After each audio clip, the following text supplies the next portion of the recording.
Sabihin mo na lang kung nasaan siya, Clarita. Mama was fuming in mad right now. Hindi ko alam ang isasagot ko dahil parang nalunok ko yata ang aking dila. I can't talk with her, I can't open my mouth to speak about Ate Cassandra, but, there she was, nagmamakaawa para ilabas ko ang kapatid ko. I won't let it happen. I won't let Mama ruin Ate Cassandra's personality. Nasaan siya, Clarita? 2 beses kong inulit pero tahimik ka lang dyan. Nasaan ang malandi mong kapatid? Ulit niya sa galit na tono. Napalunok ako ng laway at saka binuka ang aking bibig. That's enough, Mama, that's an old issue of her and Isagani, I said, but she just rolled her eyes on me. For the 3rd time, Clarita, uulitin ko ulit ang tanong ko. Ngumiti siya sa akin. Alam ko, peke lang, nasaan na siya ngayon? Nag-cross arms siya. Hindi ako sumagot hanggang sa makita ko na lang si Isagani pababa sa hagdan. He wore his formal attire, nakakunot ang noo siyang lumapit sa aming dalawa. What is happening, Mama and Clarita? Naguguluhan niyang tanong. Pinagmasdan ko si Mama, rumahistro na naman sa akin ang nakaraan kung paano sila naging sweet sa isa't isa. Hindi na ako nagtataka pa dahil mommy's boy si Isagani kaya marahil ay ganoon na lang ang ina niya na minsan ko nang kinainggitan. Honey, tawag nito sa anak saka lumapit. I'm just asking your wife, nakanguso niyang sabi sa anak na ikinairap ng likod ng mga mata ko. Honey, totoo bang nandito si Cassandra, sa bahay mo? Yeah, Mama, bakit niyo po tinatanong, nasaan na siya ngayon? Sa guest room, bakit nakakunot noong tanong ni Isagani sa ina niya? Nakatayo lang ako sa harap nila, naririnig ang walang kwentang usapan nila. That girl, nagdedeliryong umalis si Mama sa tabi ni Isagani na lalong nagpakunot ng noo niya. Ano bang nangyayari? Naguguluhan niyang tanong nang makalapit sa akin. Papalayasin kasi ni Mama si Ate Cassandra, sabi ko. Oh, bamuka ang bibig niya at tila'y nagtataka. Let's go upstairs. We will not let Mama do that to her, to your sister. Aniya saka walang pasabing hinila ko pataas. Wala akong nagawa kundi ang sumunod at nang makapak na sa ikalawang palapag, nanlaki na lamang ang mga mata ko sa aking nakita, kitang-kita ng 2 kong mga mata ang paghila ni Mama sa buhok ni Ate palabas ng guest room. Lumayas ka rito sa pamamahay ng anak ko, malandi ka, umalis ka bago pa mag-init ang dugo ko at may magawa pa akong masama sa iyo. Nakakarinding sigaw ni Mama ang ngayoy bumabalot sa buong kabahayan. Mabuti na lang at nandito si Isagani na handang tumulong. He left me without any words at lumapit siya sa pwesto kung nasaan ang ina niya. Saka walang pakundangang itinulak yon dahilan para matamba ito sa sahig. Saka tinulungan si Ate Cassandra na ngayoy gulo-gulo na ang buhok. Dahil na rin sa pag-aalala, lumapit ako sa pwesto ni Mama at tinulungan siyang makatayo bago si Isagani at Ate Cassandra, face to face, kumbaga. How could you do this to me? Galit na tanong ng matanda habang duro-duro ang anak. Mama, you're too much. Kung wala kang magandang gagawin dito sa bahay ko, you should go away. Medyo malakas na turan ni Isagani sa ina. Nanlaki at parang hindi makapaniwala si Mama na tumingin kay Isagani. I don't care if I'm too much, and you have no rights to tell me that words. I should haven't do that, that girl should have do that. Siya ang dapat lumayas dito sa pamamahay mo. I'm your mother, Isagani please, kahit sa ngayon lang, follow what I wanted to, it's for your sake and for her, aniya saka tinuro ako. I'm sorry, Mama, umalis na lang kayo para wala ng gulo, mahinahong sabi ni Isagani pero ramdam na ramdam ko roon ang pagtitimpi. Iba ang ugali ni Isagani kapag nagagalit, he can do whatever he wants, whatever in his mind. Alam kong sapat nang naitulak ni Isagani ang sariling ina kaya dapat lang ay tinitimpi niya ang sarili. Gagawin ko, umirap pa si Mama bago umalis sa aming harapan. Hinabol pa yun ang aking mga mata hanggang sa hindi ko na siya makita kaya bumaling ako kina Isagani at Ate Cassandra. Ganoon na lamang ang gulat ko nang makitang magkaharap ang mga mukha nila at parang handa sa isang laban, sa isang halikan, pero bago pa man mangyari yon, gamit ang kamay ko, hinila ko si Isagani patungo sa akin, at nakita ko pa ang paghihiwalay ng magkasalikop nilang mga kamay. Sabihin mo sa akin kung tama ito o hindi, dapat ba akong magselos sa nakita ko? Dapat ko bang sampalin si Ate Cassandra sa panliligaw kay Isagani? Nanliligaw ba talaga siya? Sunod-sunod akong napailing saka kunwari ay inayos ang tie ni Isagani. You only have 20 minutes, a-attend ka pa ba? Nakangiti kong tanong saka tumingin sa kanya. I have to go, Clarita. Tumalikod na siya pero hindi pa man nakakalayo. Nagsalita kaagad ako, where's my keys? Tanong ko saka kinagat ang ibabang lobby. Dahan-dahan siyang humarap at nandoon ang malapad na ngiti sa kanyang mukha at naglakad patungo sa akin, ilang hakbang lang iyon kaya kaagad niyang naangkin ang aking mga lobby. Later, pwede ba? Tanong niya nang maghiwalay ang aming mga lobby. Naging asawa pa kita kung hindi rin naman kita pagbibigyan, of course, yes, I love you, Isagani. I love you too, Clarita, aniya sa kamuling hinalikan ang aking lobby at tumalikod na, for sure, late na siya sa meeting niya. Wala sa sariling ngumiti ako saka naglakad na pero may naalala nga pala ako, naalala kong nasa likod ko nga pala si Ate Cassandra, dahil sa kakarampot na pag-aalala, hinarap ko siya.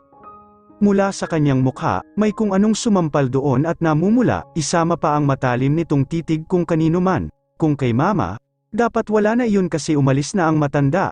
Ibinaba ko ang aking paningin, nakita kong nakakuyom ang mga kamao niya, anong nangyari?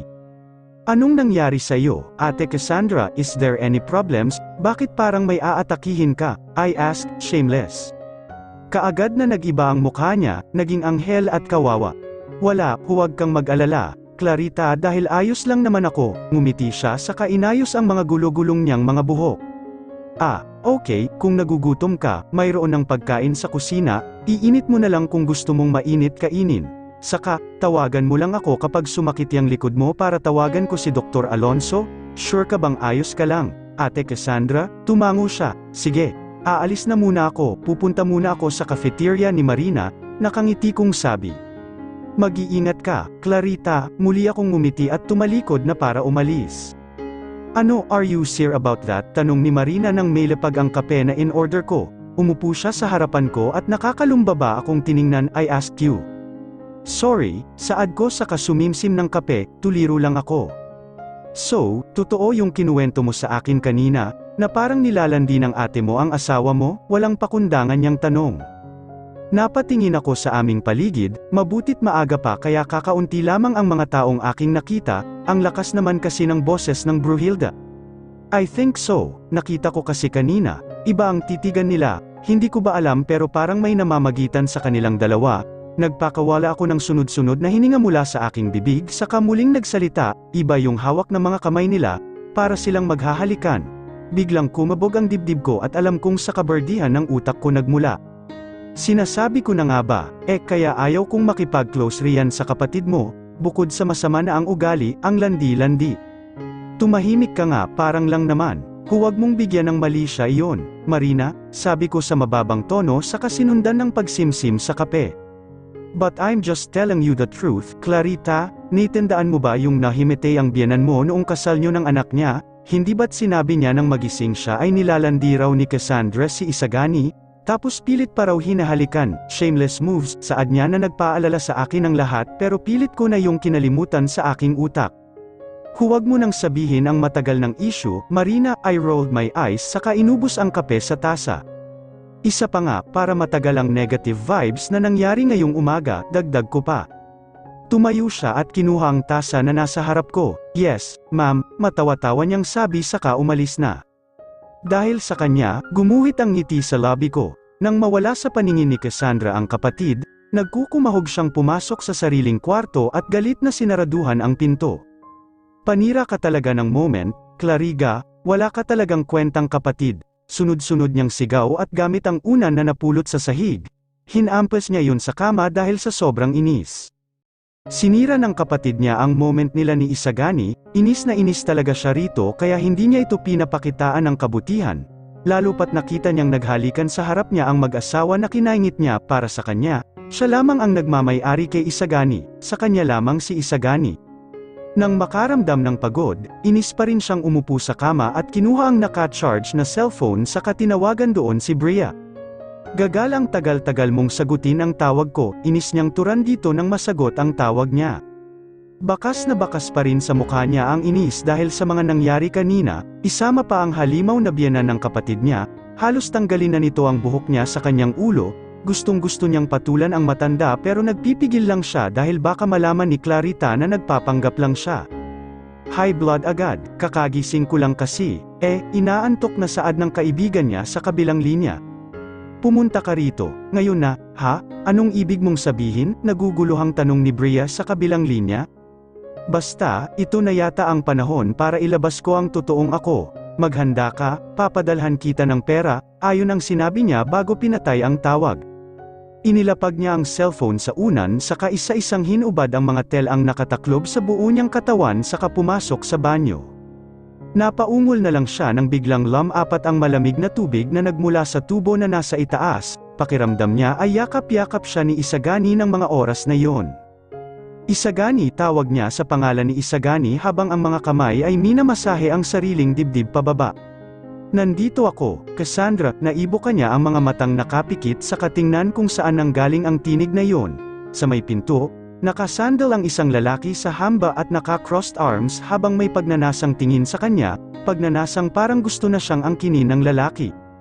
Nakakagatlabi siyang naglakad patungo rito at nang nasa harap, walang habas niyang tinakbo iyon at pinasadahan ito ng halik sa medyo nakabukas nitong lobby. Kainin mo ulit ako, Isagani, kainin mo ulit ako, naghihingalo niyang bulong nang pakawalan siya nito. Napasigaw pa siya nang buhatin siya nito at dinala sa kama. Kapag marahan siya nitong ibinaba sa kama sa kahinalikan ang kanyang mga lobby.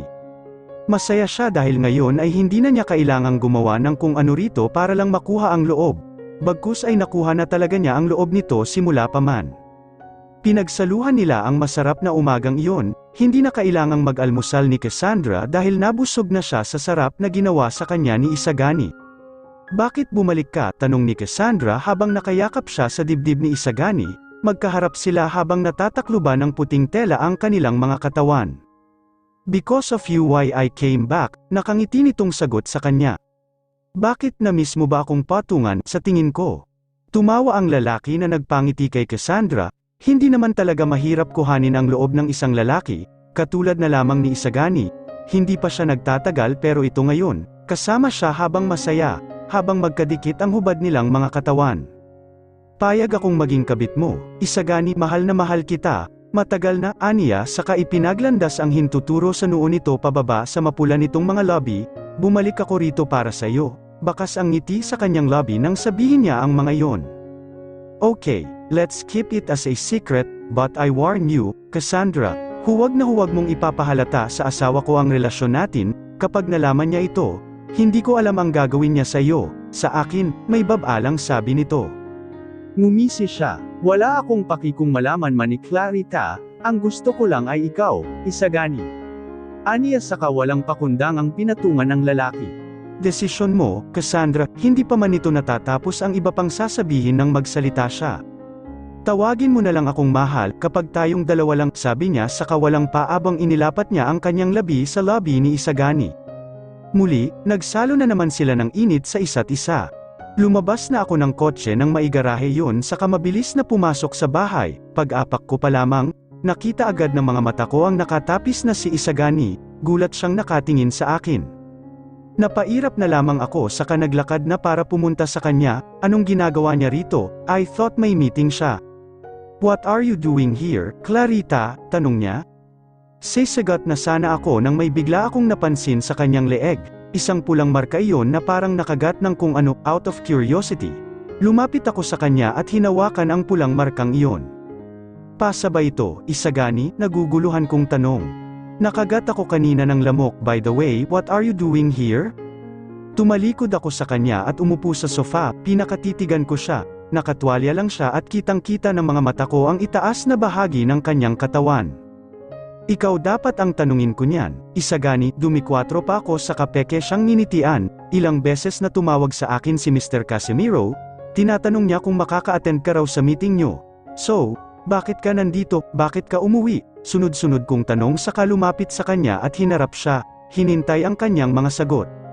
Sumakit kasi ang tiyan ko, Clarita, kaya bumalik ako, can you call him back and tell my condition now? Tanong niya saka hinawakan ang tiyan at hinilat-hilit pa yun, he just pretending at all. Tell me the truth, Isagani, bakit bumalik ka dito? Ulit kong tanong tapos nag-cross arms ako sa harap niya. For some reason, this past few days, Isagani really changed, he really changed and I don't why his power with me was decreases. Minsan kong ang inisip sa mga araw na yon ay baka nambababae siya. He won't do that to me, I know, he's loyal for all sake. Hindi siya gagawa ng ikakasira ng pamilya namin lalo na't may anak na kami, I know Isagani, he can do what he wants, pero iba yung usapan ngayon. Katulad na lang ngayon, kakaiba talaga ang kinikilos. Natandaan mo ba yung sinabi ko sa'yo kanina? Tanong niya. Hindi ko makakalimutan yon. Oo naman, pwede naman nating gawin yun ngayon, if you really want it. I'm so sorry, I thought you're here, that's why I can make love with you, but for the unlucky time, you weren't here. Ngayon, wala ako sa mood, pagod na rin ako, bulalas niya sa mahinahong tono. Tawagan mo si Mr. Casemiro, magpaliwanag ka sa kanya. Sabi ko sa kawalang pagdadalawang isip siyang nilagpasan. I'm thirsty, that's why I decided to go in the kitchen. Nang makarating na ako, sinalinan ko ng malamig na tubig ang isang baso saka ininom yun. Akmang ibababa ko na ang walang lamang baso na aking hawak ng mandilim ang aking paligid. Napahawak ako sa gilid ng lababo at hindi sinasadyang mabitawan ang baso. Narinig ko pa ang malakas na pagbagsak noon sa tiles na sahig. Nawala ang hilo ko pero ang paghawak ko sa gilid ng lababo ay lalong humigpit, pakiramdam ko ay matutamba ako anytime. Dahil sa pag-aalala na rin sa sarili, dahan-dahan akong lumapit sa upuan at matagumpay akong nakaupo. Nawala nga ang hilo ko pero sinundan naman iyon ng pangingirot ng aking sentido. Ara ay mahina kong daing saka minasa masahe iyon para naman mawala. Ang sakit talaga, parang kapag tatayo ako ay matutamba rin ako kalaunan dahil baka hindi ko mabalanse ang aking sarili. Itinoon ko ang aking siko sa katinakluban ng aking mukha gamit ang dalawa kong palad sa kahuminga ng malalim para i-relax ang sarili. Anong nangyari, Clarita? Anong nangyari sa'yo? Narinig ko ang boses ni Isagani na papalapit sa akin. Nang tingnan ko siya, suot niya muli ang attire niya habang nakakunot ang noo sa akin. Tumayo ako at kahit na masakit ang ulo, tumakbo ako sa kanya sa kayam-akap, ang matapang na pabango ang umalingasaw sa aking ilong na ikinangiwi ko pero hindi ko yun pinansin, nakayakap ako sa kanya ng mahigpit. What happened, Clarita? Are you okay? May pag-aalala niyang tanong. Umiling ako, bigla kong naramdaman ang unti-unting paghina ng katawan ko, pero bago pa man mangyari yun, sinagot ko siya. Hindi ako okay, Isagani, nakangiti kong sagot sa katuluyan ng nawala ng ulirat. Nagising na lamang akong nakahiga sa hospital bed, masakit ang ulo kong iginala ang paligid at mula sa may couch na medyo malayo sa aking kinahihigaan, nakita ko si Isagani na nakaupo at nakayuko habang may mga ngiti sa kanyang labi. Kitang-kita ko yun. Kitang-kita ng dalawa kong mga mata. Isagani, tawag ko sa kanya. Nauutal pa ako dahil hindi ko maituwid ang aking dila. Nang marinig ang aking tinig, umangat ang mukha niya at nag-aalalang lumapit sa akin. Hinawakan niya ang kamay kong may dextrose. How's your feeling, Clarita? Tanong niya. Medyo masakit lang ang aking ulo pero okay na ako. Ano bang nangyari, Isagani? Naguguluhan kong tanong sa kanya. Sa pangalawang pagkakataon, umayos na ang dila ko dahil tuluyan na akong nagising. Isang ngiting minsan ko lamang nakikita sa mga labi ni Isagani ang ngayoy nakaguhit sa kanyang mukha. Minsan ko lang iyon makita kaya hindi ko mapigil ang mapangiti ng bahagya. I have a good news, Clarita, aniya sa masayang tinig. You're 3 weeks pregnant, Clarita. Yeah, it's true, you're pregnant again for the second times, dagdag pa niya sa kaniyakap ako. Tila'y nag-slow motion ang aking kapaligiran. Hindi ko inaasahan ang balitang ito, ang magandang balitang ito. Muli ko na namang mararanasan ang saya sa aking buhay. Muli na naman akong liligaya dahil sa panibagong biyayang dadating, isa na namang anghel ang aalagaan ko sa aking sinapupunan. I'm so happy for this, I'm pregnant again, I will be having a baby for the second time. Ito ang hinihiling ko noon pa man kahit nasa sinapupunan ko pa lamang si Erica. I'm so very happy, tila'y matatanggal ang aking puso dahil sa sobrang saya. I'm so happy for us, Clarita, saad ni Isagani na may ngiti pa rin sa mga labi. Same, Isagani, sana naman maging rason ito para itigil mo na kung anumang masama ang iyong ginagawa. I wish that you would do your responsibilities again for the second time, it will be my happiness. I will, Clarita, I will do that, I am your husband, that's why I have a responsibility that I need to do. Mapagkakatiwalaan mo ako, Clarita, hindi ako gagawa ng ikakapahamak mo at ng baby natin. Dumukwang siya sa aking tiyan at hinalikan yon. Salamat Isagani, salamat sa pagiging mabuti at tapat na asawa. Salamat din sa pagiging mabait and responsible wife God gave you and I won't ruin the opportunity that He given to me. Ikaw ang lakas ko, Clarita, ikaw lang. Sa kamay ni Isagani, Masasabi kong napakaswerte ko dahil naging asawa ko siya, walang naging sablay sa pag-iibigan namin dahil malakas kaming dalawa. We loved each other, that's why our fighting spirits are increasing. I love Isagani, I love him so much from the bottom of my heart. Ilang oras kaming nanatili sa hospital at pumayag na ang doktor na umuwi kami. Medyo masakit ang ulo ko at pakiramdam ko ay matutamba ako anytime. Kaya nakahawak ako sa braso ni Isagani nang makababa kami sa kotse. Dito ka lang sa bahay, ha, don't go outside and hang out with your friends. Makakaapekto yan sa kalusugan mo lalo na sa magiging baby natin. I only have one friend and it's Marina, pagtatama ko, siya lang ang kaibigan ko at wala nang iba. Galit ka ba, ha, paano mo nasabi, I'm just correcting you, but seriously, I will do that, I won't leave the house, kahit hindi mo sinabi, gagawin ko yon.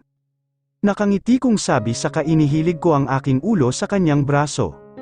Makulit ka, Clarita, hindi ka titigil hanggat hindi mo nakukuha ang gusto mo, so, napagdesisyonan kong hindi na muna ako magtatrabaho, nasa tabi mo lang ako hanggang sa manganak ka. Kaagad akong napamulagat sa kanyang mga sinabi, no, magtatrabaho ka, kaya ko pa naman, Isagani 3 weeks pa lang akong buntis kaya huwag kang mag-alala, alagaan mo ang kumpanyang ibinigay sa iyo ni na mama at papa, sabi ko sa mahinahong tono. Dahan-dahan niya akong inupo sa sofa at tumabi siya sa akin, magkasalikop pa rin ang mga kamay namin habang ang ulo ko ay nakagilid pa rin sa braso niya. Sure ka ba sa desisyon mong yan, Robin can handle the company? Oo naman, saka nakapagkabuwanan ko na, hindi siya nagsalita kaya nanahimik ang aming kapaligiran, ang tahimik, hindi kami nagkikibuan sa isa't isa. Ilang minuto pa ang nakalipas, binasag iyon ni Isagani. Clarita, anong gusto mong maging gender ng anak natin? Tanong niya sa kadahan-daang umikot paarap sa akin, nakatingin siya sa aking mga mata habang may ngiti sa kanyang labi. Ngumiti rin ako, may babae na tayo kaya lalaki naman ang gusto ko. Hinawakan ko ang tiyan ko at marahang minasahe iyon, parang walang laman pero parang nararamdaman ko agad ang aking anak doon. Gusto ko rin ng lalaki para may magdala ng aking apelyido. Magandang desisyon, ha, pero sa susunod na taon na lang. I love you, Clarita, nagiging sweet na naman siya. Mahal din kita Isagani, nakangiti kong turan sa kanya. Dahil magkaharap lang kami, hinawakan niya ang aking pisngi at dumukwang sa aking mga labi. Hinalikan niya ako, isa yung matamis na halik ng aming pagmamahalan. Natigilan na lang kaming dalawa nang tumunog ang cellphone ni Isagani na nasa kanyang bulsa. Bitin niyang kinuha ang nag-iingay na cellphone sa bulsa saka yun sinagot. Kuya, sabi niya na ikinakunot noo ko, may kuya siya, may kapatid pala si Isagani, bakit hindi ko yun alam? I'm fine, kuya, I'm with my wife now, are you okay? Sure, pwede ka namang bumisita dito tomorrow and I welcome you here in my house, okay, bye, at ibinaba na niya ang cellphone saka akmang dudukwang ulit siya sa akin nang inatras ko ang ulo ko. May kuya ka pala, nagtataka kong tanong, sa loob ng 10 taon, hindi man lang niya sinabi sa akin na may kapatid siya, I thought only child lang siya ng mag-asawa kaya naman ngayon, naguguluhan ako. Yup, he's Guillier, my brother, mas matanda lang siya sa akin ng 3 years, nasa ibang bansa siya for past 15 years, hindi siya nagpakilala at ayaw niyang ipakilala ang sarili niya noon kaya I kept it to you, but don't worry, makikita mo siya bukas. Napanganga na lang ako at sunod-sunod na napatango. Pero, wag kang mai-inlove ha, mas gwapo siya sa akin. Kinamot niya ang ulo at parang nahihiya pa, mag-asawa na tayo, ikaw lang ang mahal ko, Isagani. Sigurado ka? Nope, I'm really sure about what I've said, ikaw lang ang mahal ko, Isagani. That's why I in loved with you, Clarita, aniya sa kaniyakap ako. Hindi ko alam kung paano ako nagselos kanina nang makita ko kayo ni Clarita na naghahalikan.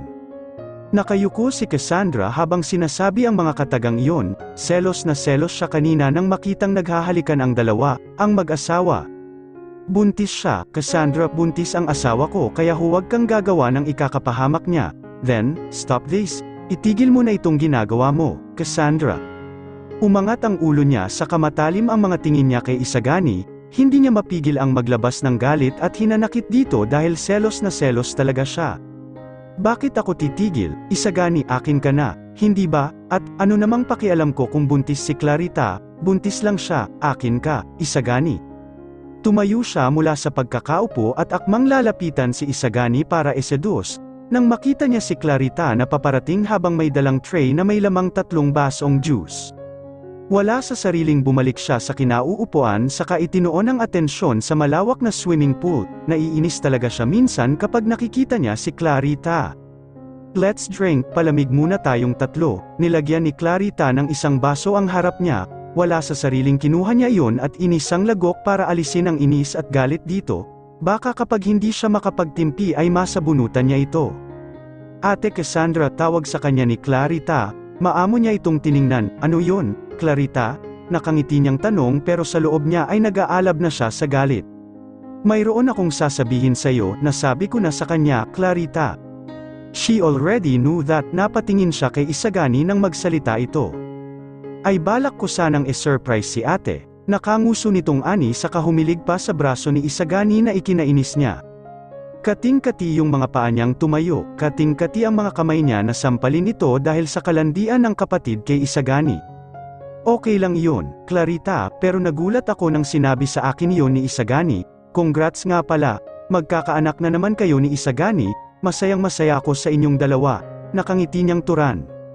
Salamat, ate, salamat kasi naa-appreciate mo ito, I'm so happy right now. Hinawakan ni Clarita ang kamay niyang nakapatong sa lamesa at marahang minasahe. Wala siyang nagawa kundi ang magpadala sa kasiyahan nito sa kanya, pero sa loob-loob niya ay nasusuka siya.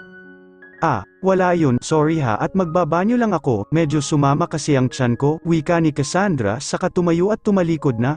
Pero bago pa man siya makatayo, tiningnan niya ang dalawa, saktong nakatingin si Isagani sa kanya, gamit ang dila, pinaikot niya yon sa kanyang labi at kinindatan pa ito saka tumalikod na, magiging akin ka rin.